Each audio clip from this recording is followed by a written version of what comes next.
Alright, Shalom, Shalom.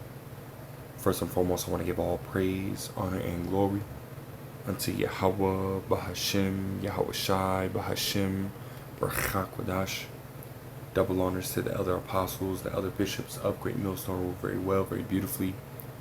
Double salutations to the Akim out here pushing his gospel and truth and its sincerity to the best of their ability given to them by Yahweh, Bahashim, Yahweh Shai. Peace, blessings, and salutations be unto the elect scattered abroad. May the election of Yahweh, Bahashim, Yahweh Shai, Lord willing, fall upon your houses. This is Brother Quanah Watts from the Arizona Great Millstone Camp. Come back at you, Lord will, with the edifying lesson through the spirit and power of Yahweh, Bahashim, Yahweh Shai, Lord will. It is edifying, Lord will. It is straight to the point. And I was meditating on this scripture, because as we, continue to, walk on this path, right? And we've gone into it many times, that this path is a path of great difficulty, a path of stress, right? A path of constantly being tried and tested.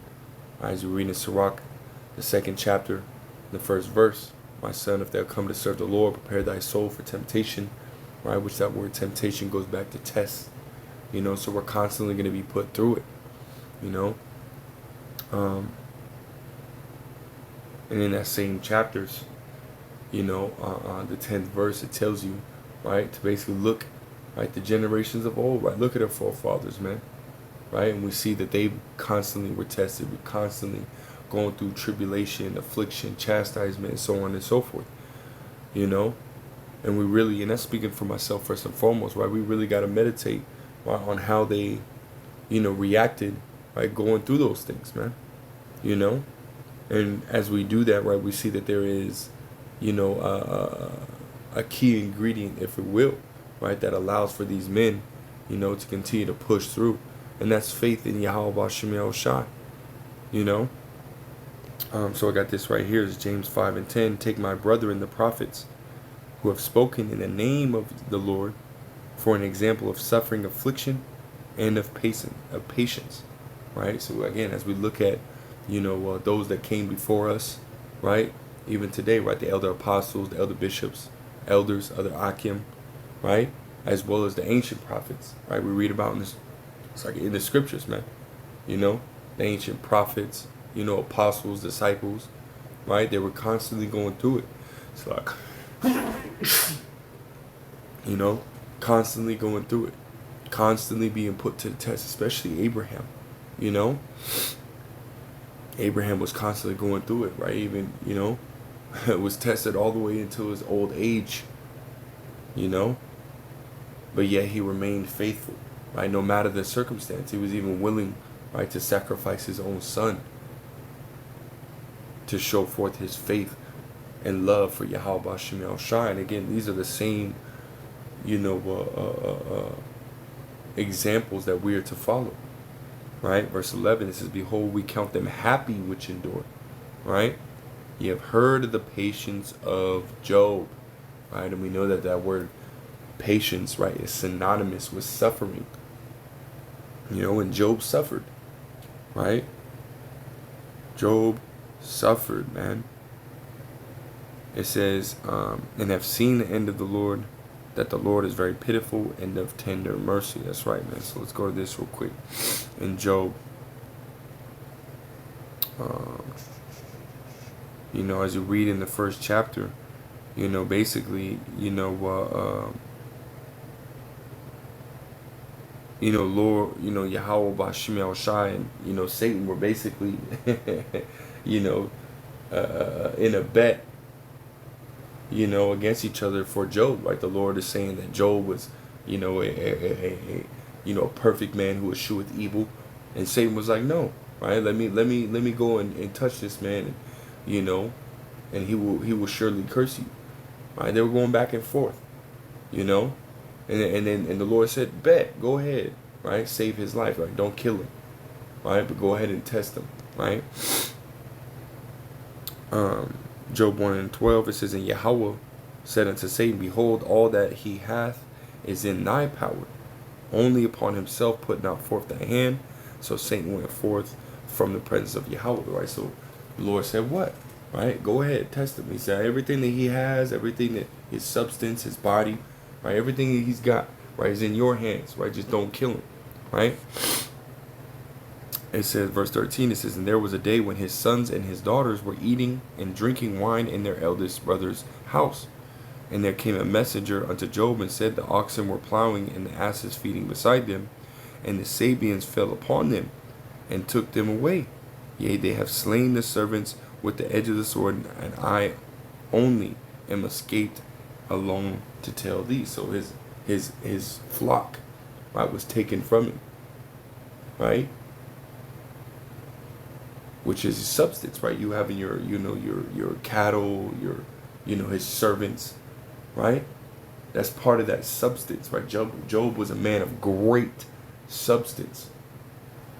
And his servants and his cattle were taken from him, right?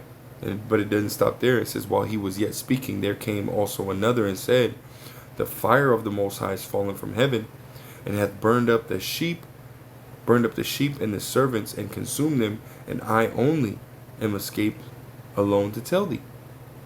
And while he was yet speaking, there come also another and said, the Chaldeans made out 3 bands and fell upon the camels, and have carried them away, yea, and slain the servants with the edge of the sword, and I only am escaped alone to tell thee.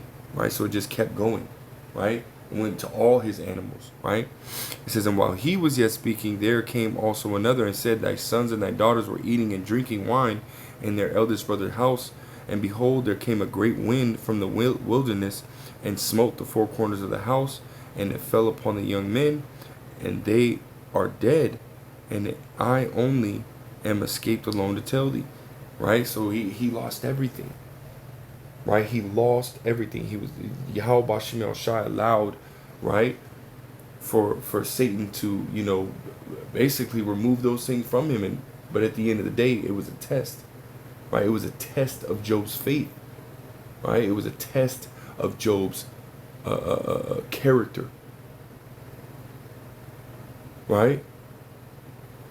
These are the things that we have to look to. Right? How did Job act? Right? In this time of crisis, if you will. Right? Him losing his family, losing his servants, his animals, his substance. He lost everything. But even then, it didn't stop there. It says, then Job arose and rent his mantle and shaved his head and fell down upon the ground and worshipped. Right? He was in great distress. Right? Great stress. He was, depression.